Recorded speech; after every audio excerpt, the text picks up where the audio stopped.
আত্মীয় স্বজন বাড়িতে এসে হাজির হয়ে গেছে, প্যান্ডেল হয়ে গেছে, বাজার হয়ে গেছে, কালকে বিবাহ। আজকে যদি ওই ছেলেটা অ্যাক্সিডেন্ট করে দুটো পা কেটে বাদ দিতে হয়, ওই বিবাহ হবে? আমাদের যদি এরকম হালাত হতো, আমরা যারা স্ত্রী দিনে সংসার করছি, আমাদের সঙ্গে বিবাহ হতো?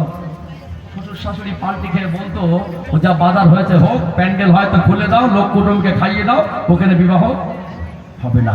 আমার আপনার যদি দুটো পা কেটে বিবাহের একদিন আগে বিছানায় শুয়ে থাকতাম, আমাদের স্ত্রীদের সঙ্গে বিবাহ হওয়ার সম্ভাবনা 100% ছিল না। ঠিক বলছি না ভুল বলছি? তথাপিও বাবা আর মা কি আমাকে আপনাকে ফেলে দিতে পারতো? খুব সহজ হিসাব বুঝুন, আমরা যে চোখ ফাটাতে মেয়ের বাবা অন্তত এই ধোকা দিত না, বিবাহের আগে বলতো, কচি যে ছেলেটার সঙ্গে বিবাহ দিচ্ছি, ছেলেটা দুটো চোখে কিছু দেখে না। আমাদের স্ত্রীরা আমাদের সঙ্গে বিবাহ করতে বলে মনে হয় বাবা, যে বাবা আর মা 20 বছর নিজে না খেয়ে আমাদের খাওয়ালেন, নিজে ভালো মন্দ না পড়ে আমাদের পড়ালেন, 3 জনকে মানুষ করলেন, একজন বাবা তার কাছে বোঝা মনে হয়নি। 20 বছর খেয়েছে, বাবার ঘাড়ে তার অধিকার নেই, আর 2 বছর এসে স্বামীর ঘাড়ে খাচ্ছে, অধিকারটা সব তার হয়ে গেছে। কথাকে বুঝতে পারছেন? কিসের কারণে বলেন তো? কিসের কারণে? সোজা পথে না চালানোর কারণ, সোজা পথে প্রতিষ্ঠিত না করার কারণ। ওর ভিতরে শয়তানি বুদ্ধি, ওর ভিতরে দুনিয়াবি বুদ্ধি, না ওর কবরের ভয়, না ওর আখিরাতের ভয়, না ওর ভিতরে ঈমানের ভিত, না ওর ভিতরে আল্লাহর মহব্বত, না ওর ভিতরে নবীর মহব্বত, না ওর ভিতরে জাহান্নামের ভয়। ও দাজ্জালের মতো সংসার করছে। কষ্ট পাচ্ছেন নাকি?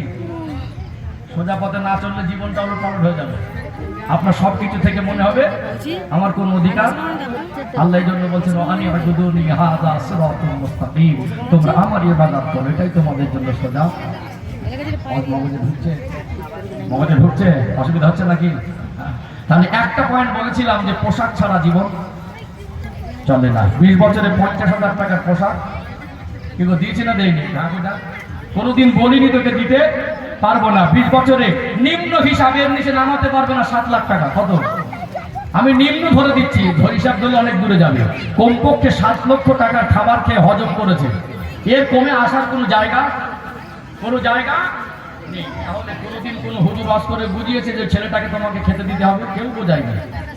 বরং কেউ যদি মানা করে তারপরে খাওয়াবে। খেতে পারে না, চেপে চেপে খাওয়াবে। খেতে পারে না, চেপে চেপে খাওয়াবে। একটু খাও, বমি করে ফের খাও। তাহলে আমরা খাওয়ায় কমি রাখিনি, পোশাকে কমি রাখিনি, আর কোনোদিন বলিনি যে পারবো না। তাহলে আমরা পারিনি কি? এটা তো পেরেছি। এটা তো সহজ কাজ না, এটা তো এত সহজ না। এর জন্য অনেক পরিশ্রম, এর জন্য অনেক ত্যাগ, এর জন্য অনেক রক্ত পানি জমিনে সাক্ষী জমিন। চলুন 3 নাম্বার পয়েন্ট। ও ভাইজানেরা, সোনার মানিক যুবকেরা, আব্বারা মায়েরা, মানুষের জীবনে যেমন পোশাক দরকার হয়, বলে না আমি আমার সন্তানের চিকিৎসা করতে পারবো না।